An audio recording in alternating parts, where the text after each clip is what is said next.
Promosi ya? Promosi. Promosi mungkin destinasi wisata di desa itu mungkin agak sedikit apa ya? Kurang ya? Bahkan nggak ada sih. Bukan nggak ada ya? Nggak ada sih. Mungkin kalau daerah tertentu yang benar-benar ya misalkan kayak laut, kayak gunung ini jadi ada lah ya. Tapi kalau untuk desa mungkin sebetulnya bisa kita lakukan dengan cara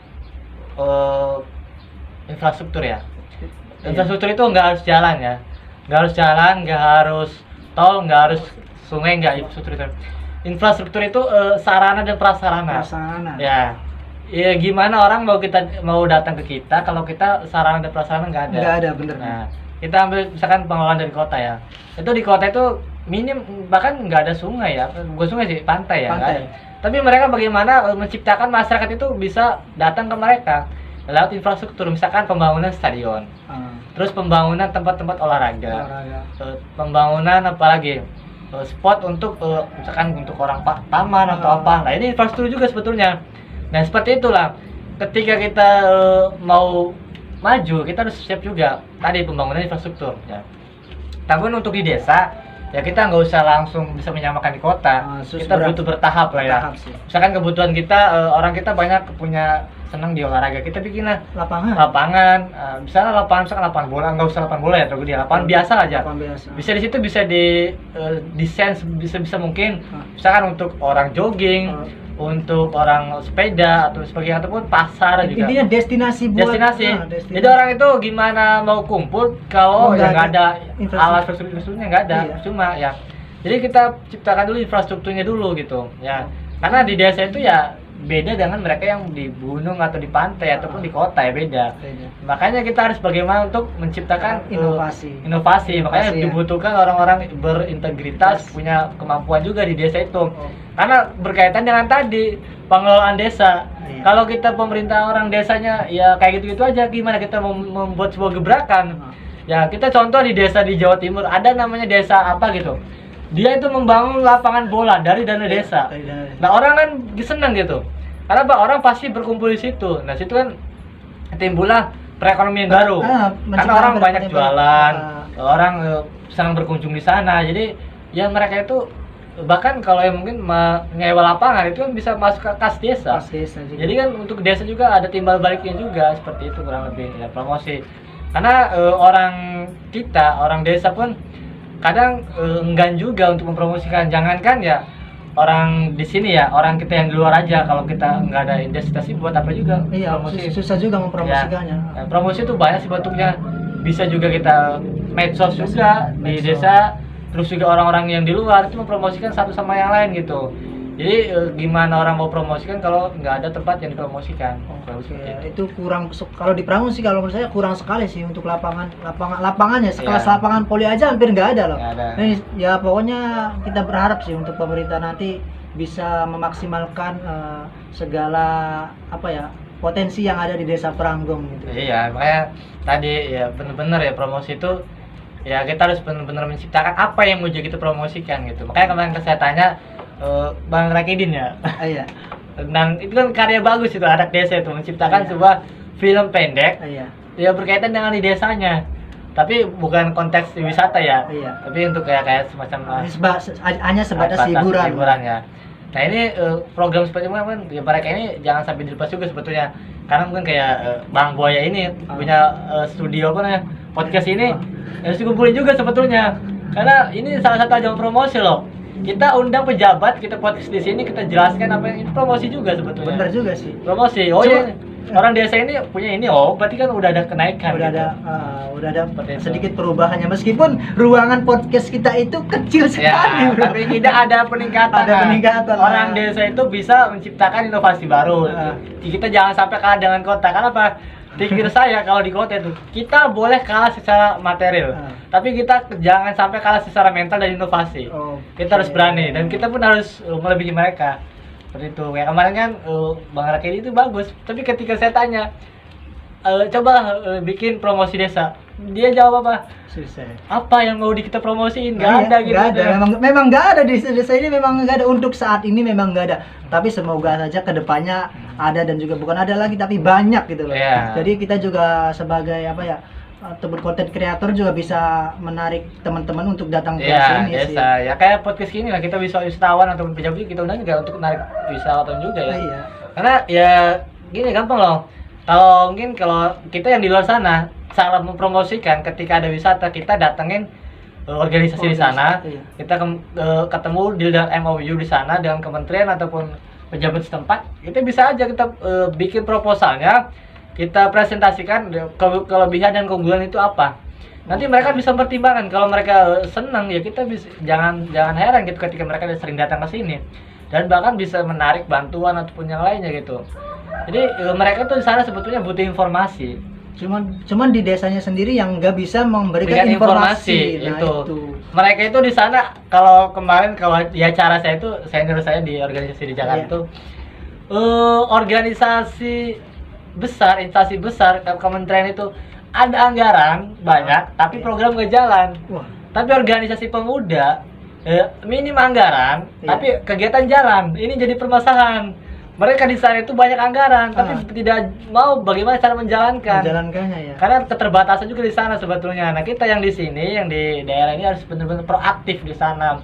Banyak anggaran-anggaran yang di sana, dana bantuan, dana hibah yang bisa kita ambil untuk kita tarik ke desa untuk membangun desa. Untuk kita kelola lagi. Untuk kayak tempat wisata kah ataupun perekonomian, banyak sekali sebetulnya.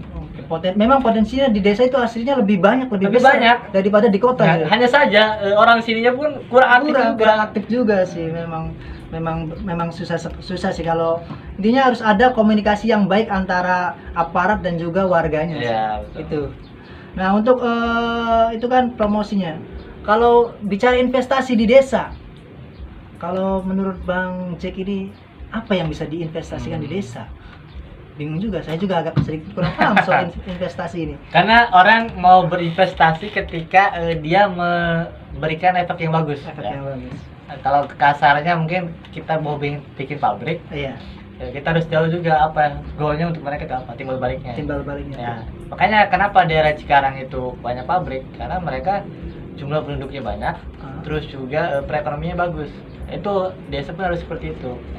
Gimana orang mau memberikan investasi tapi kitanya masalah perizinan, masalah tempat itu minim itu juga susah juga ya. Makanya kenapa kalau kita mau bicara investasi ya tentu apa yang kita bisa berikan untuk investasi. Misalkan kita menyediakan lahan berapa meter, 100 meter lah ya, tolonglah desa atau kita bangunlah sebuah misalkan mall atau toko, tolong bangun di sini untuk menumbuhkan ekonomi. Mereka pun mempertanyakan kan, oke lah kita bangun, tapi goalnya untuk apa nih? Oke lah, nah jadi intinya gini, pemerintah desa itu juga harus inovatif juga. Tadi saya bilang, gimana kita mau memiliki investasi kalau kita nggak paham? Ya, paham dalam arti, nih pemerintah desa ada program namanya program pembuatan mall. Pemerintah desa sudah menyiapkan lahan, sudah menyiapkan tempat, tinggal silakan you orang swasta bangun di sini. Silakan bangun, silakan misalkan ke 5 tahun ini kasnya untuk mereka nggak masalah. Yang penting ada kegiatan di sini, masyarakat berkunjung ke sini dan di situ bisa menumbuhkan ekonomi baru. Ya, guys, apa ya, gambarannya mungkin begini aja. Kayak tol ya. Orang kan tol Cikampek tahu kan, layang. Itu kan anggarannya bukan dari pemerintah Indonesia, yang tol layang, tapi dari pemerintah Uni Arab Saudi. Kenapa namanya diganti bukan tol layang Jakarta Cikampek? Karena memang dananya itu hampir sebagian besar itu sahamnya punya Arab Saudi. Nah, itu seperti itu. Tapi yang memakai orang Indonesia. Tapi cerdasnya pemerintah sekarang itu mereka tarik orang luar suruh bangun di situ. Misalkan perjanjian 3 tahun silakan uang itu kamu kelola. Tapi ketika 3 tahun orang itu masuk ke Indonesia lagi. Nah, di situ kita bisa bermain. Kita bisa membangun tapi tanpa mengeluarkan uang. Seperti itu. Ya, investasi pun sama. Pemerintah desa tidak bisa bangun mall. Mereka harus tarik juga orang luar nih. Komunikasinya harus diperbaiki dengan pihak swasta. Silakan kamu bangun di sini, silakan kamu kelola di sini. Misalkan perjanjian 2 tahun, lebih 2 tahun pengelolanya untuk desa lagi, seperti itu kurang lebih. Yang penting memikirkan juga sebab dan juga akibatnya. Sebab membuat mal itu apa, terus juga akibat dampak bagi masyarakat itu apa ya, gitu. Betul. Itu juga harus bukan hanya mal sebetulnya kan tadi sarana dan prasarana ya. Misalkan nih PT apa, misalkan PT A misalkan ngebangun infrastruktur olahraga. Oke, silakan bangun. Anggaran dari mereka, kita cukup menyiapkan izin, menyiapkan tempat. Silakan bangun, kita ketika terima beres perjanjian. Makanya sebelum ada kontrak pelaksanaan ada perjanjian dulu nih. Silakan bangun, misalkan ada kas masuk, kasnya untuk mereka untuk berapa tahun? 2 tahun, 2 tahun kelar. Sisanya buat desa lagi. Jadi desa tuh ngebangun tanpa harus mengeluarkan duit. Harus gitu. Jangan sampai kita ngebangun tapi duit kita sendiri. Itu salah di situ. Itu rugi juga sih. Rugi karena kan orang anggaran kita itu tidak harus semuanya dipakai untuk infrastruktur kan. Bagaimana ya, butuh banyak pendidikan kah, kesejahteraan kah, itu dikelola dengan baik juga. Jadi jangan semua dana itu dipakai untuk berhambur-hamburan. Ya itu kembali lagi ke sumber daya manusia juga sih. Makanya sumber daya manusia di desa itu sangat penting ya. Makanya jangan pernah sepelekan orang-orang di luar sana. Mereka itu bahkan lebih paham dari kita yang di sini. Ya kenapa? Dari segi pengalaman kah? Dari segi ilmu kah? Relasi kah? Itu mereka lebih paham juga sebetulnya. Banyak orang di sana itu punya kenalan untuk investasi dan sebagainya. Hanya saja mereka nggak ditarik karena memang pemerintah desa juga agak nggak peduli juga sih soal itu. Makanya pemerintah desa juga nggak bisa narik itu loh. Susah juga sih kalau bicara kayak gitu. Jadi kita harus punya teman-teman juga. Makanya misalkan pemerintah desa itu misalkan si A ini punya pengalaman di sana, tarik lah. Dia juga kan di sana punya kenalan. Misalkan kenalan investor. Kan dia juga pemerintah desa itu tanpa harus dia jauh ke sana, lewat orang ini mereka bisa datang ke sini. Kurang lebih seperti itu. Jadi kita kadang miris juga sih. Memang saya juga yang di sini juga miris juga sih lihat keadaan desa saya seperti ini. Makanya saya undang Bang Jack ini supaya pikiran saya terbuka dan juga semoga aja ini pemerintah desa juga bisa lihat dan juga terbuka, jadi bisa lebih enak lagi untuk pembangunan kedepannya. Ya, mungkin ada sedikit tambahannya. Untuk bagaimana menilai promosi kita ya.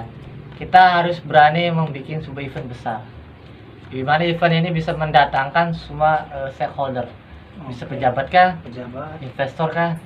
Nah, ketika event itu bagus besar, mereka akan datang ke sini berkunjung. Nah, di situ kita bisa sedikit bisa mempromosikan desa ini. Nih, lumbung padi bagus. Misalkan tempat ini kita mau rencana bikin tempat olahraga. Ini kita bikin konsep aja. Kita bikin konsep, punya bayangan, meskipun kita nggak punya duit tapi kita punya. Tapi ketika kita punya konsep, punya bagus, ketika investor datang, kita nggak usah mikirin dana, mereka siap supply. Siap sampai jadi gitu ya? Iya, siap jadi. Tinggal bagaimana kitanya aja. Sekarang makanya sebenarnya SDM yang butuh inovatif itu sedikit yang dibutuhin. Nah, menciptakan inovasi-inovasi yang baru. Gimana desa itu mau maju ketika nggak ada inovasi? Hanya sebatas kerja rutinitas. Tapi tidak bagaimana bekerja, berinovasi, berkreasi gitu. Membuat hal-hal yang baru gitu. Yang bisa mengikuti perkembangan zaman gitu. Jangan hanya meniru gitu, Ya kayak bank sampah itu mana coba kita? Bank sampah kan bagus sebetulnya. Banyak tempat-tempat sampah yang seharusnya mereka itu masyarakat kita membuang sampah itu jangan sembarangan tempat gitu. Tapi kita menyediakan wadahnya, lihat bank sampah ini. Jadi sampah kita kelola, tapi kita kerjasama juga dengan pihak lain untuk mengelola sampah. Ini kan mereka juga orang yang punya sampah ini menguntungkan. Ada pemasukan. Kita pun paling tidak mengurangi pencemaran sampah. Kita melakukan sungai, kali itu kan kotor semua. Kotor sekali, parah sih. Memang 5 tahun ini memang pemerintah desa juga nggak menyediakan kotak sampah loh. Parahnya lagi itu sih. Itu makanya gimana desa kita mau maju dari hal-hal yang kecil aja. Itu kurang diperhatikan. Ya, harusnya seperti itu ya. Hal kecil yang diperhatikan. Oke lah, mantap sekali nih. Mantap sekali untuk berbincang kita kali ini sama Bang Jack ya. Ini gue juga agak pusing juga sih kalau bicara soal pemerintahan di desa ini, Bang. Tapi semoga aja ya nanti ketika siapapun yang jadi pemerintah desa, mohon dengarkan keluhan dan juga aspirasi masyarakat. Terus juga ini yang untuk anak-anak kita yang di luar Indramayu yang memang berpotensi untuk bisa membangun desa itu, saya harap bisa ditarik lah, minimal kita perhatiin lah. Harus ya, yang pertama memang harus didata dulu sih anak-anak anak Pranggong ini yang kuliah itu siapa-siapa, terus bidangnya apa. Kalau sudah tahu ya otomatis pas mereka keluar langsung kita tarik supaya dia itu nggak ditarik sama orang luar. Itu rugi parah sih, rugi parah itu sih menurut saya sih. Kalau menurut Bang Jack untuk penutupan nih, apa yang mau disampaikan untuk pemerintahan desa ataupun untuk seluruh warga Pranggong ataupun pemudanya pokoknya. Kayak sebagai penutup ya. Untuk pemerintah desa mungkin saya harap sih kedepannya lebih baik lagi ya. Dari segi pengelolaannya, terus juga dari tadi pengelolaan dalam arti sistemnya ya, sistemnya juga, terus juga SDM-nya. Kuncinya desa itu maju tidaknya kan ada di pemerintahan. Warga hanya mengikut. Tapi kuncinya di pemerintahan itu. Nah, bagaimana usahakan rekrutmen di pemerintah desa benar-benar harus di bidangnya. Karena kalau nggak di bidangnya agak susah. Ya. Terus juga carilah orang-orang yang punya integritas, terus juga punya inovasi. Jangan sampai orang yang hanya sebatas mau bekerja tapi nggak menciptakan inovasi yang baru, ini akan kalah. Ya, kita kalahnya di situ. Tidak punya info kalau contohnya mah ya, kita jualan. Tapi orang banyak jualan yang sama tapi nggak mau inovasi, akan kalah. Ya, seperti itu. Terus juga untuk pemuda desa ya. Ayo kita bareng-bareng bersama-sama ya untuk memajukan desa ya. Meskipun ya mungkin kayak saya ataupun orang yang di luar desa ini agak kurang ke balik desa, tapi kita dari sana tuh memantau lewat medsos, lewat berita-berita yang kita terima. Nah, kedepannya pemuda desa di sini ayo kita bareng-bareng ya. Tapi tidak lepas juga pemuda desa ini harus dirangkul oleh pemerintah desa. Jangan sampai mereka dilepas. Teruslah bikinlah ciptakan apa namanya? Latih inovasi pemuda desa. Jangan sampai pemuda desa ini menjadi sampah masyarakat, jangan sampai.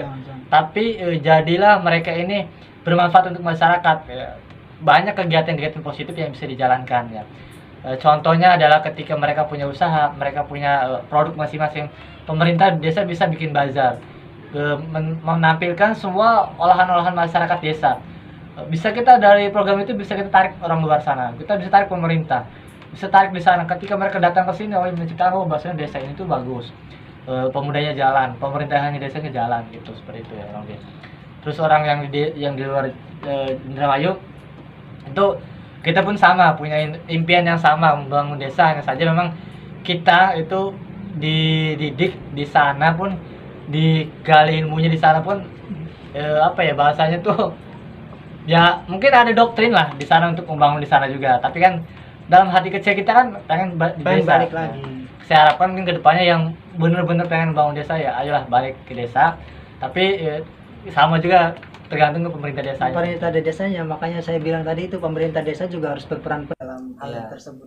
Ya, terus juga mungkin tambahan untuk pemuda desa ya, perbanyaklah ikut kegiatan organisasi kepemudaan. Karena jangan semakin banyak kita ikut kegiatan organisasi, kita semakin tahu banyak informasi. Jangan sampai kita hanya sebatas nongkrong, tidak ada kegiatan, itu minim informasi wajar. Tapi kalau kita banyak ikut kegiatan informasi, banyak info-info yang bisa kita dapatkan, banyak kegiatan pelatihan yang bisa kita ikuti. Seperti itu. Oke, terima kasih Bang Jack untuk penutupnya. Oke, mungkin segitu saja ya yang dapat kita sampaikan kepada kalian. Semoga apa yang kita berikan itu bisa bermanfaat untuk kita semua. Tambahannya, dalam ilmu publik itu ada namanya good government. Itu kalau kita mau maju untuk desanya, kita jangan takut ya. Banyak inovasi yang bisa kita kerjakan. Pemerintah desa harus berani bekerja sama antar desa. Iya. Ya harus itu namanya PP, Public Private Partnership. Ini harus kerjasama kemitraan. Pemerintah desa harus kerjasama dengan desa lain. Bagaimana mengelola desa. Kedua adalah pemerintah desa harus bekerjasama dengan swasta. Jangan hanya sebatas stagnan, duduk diam di sini, nggak mau bekerjasama dengan swasta. Kalau kita mengandalkan dana desa, nggak bakal cukup. Tapi kalau kita mampu bekerja sama dengan orang swasta, mereka itu banyak dana CSR, itu bisa kita manfaatkan untuk membangun desa. Terus juga bagaimana kerjasama dengan masyarakat sekitar. Karena program nggak bakal jalan, nggak bakal disetujui masyarakat kalau pemerintah desa tutup mata nggak mau bekerja sama dengan masyarakat desa. Oke, mungkin segitu saja untuk video kali ini. Semoga video ini bermanfaat untuk kita semua ya. Kurang dalam lebihnya saya mohon maaf. Bila itu topik walidaya. Wassalamualaikum warahmatullahi wabarakatuh. Bye bye bro.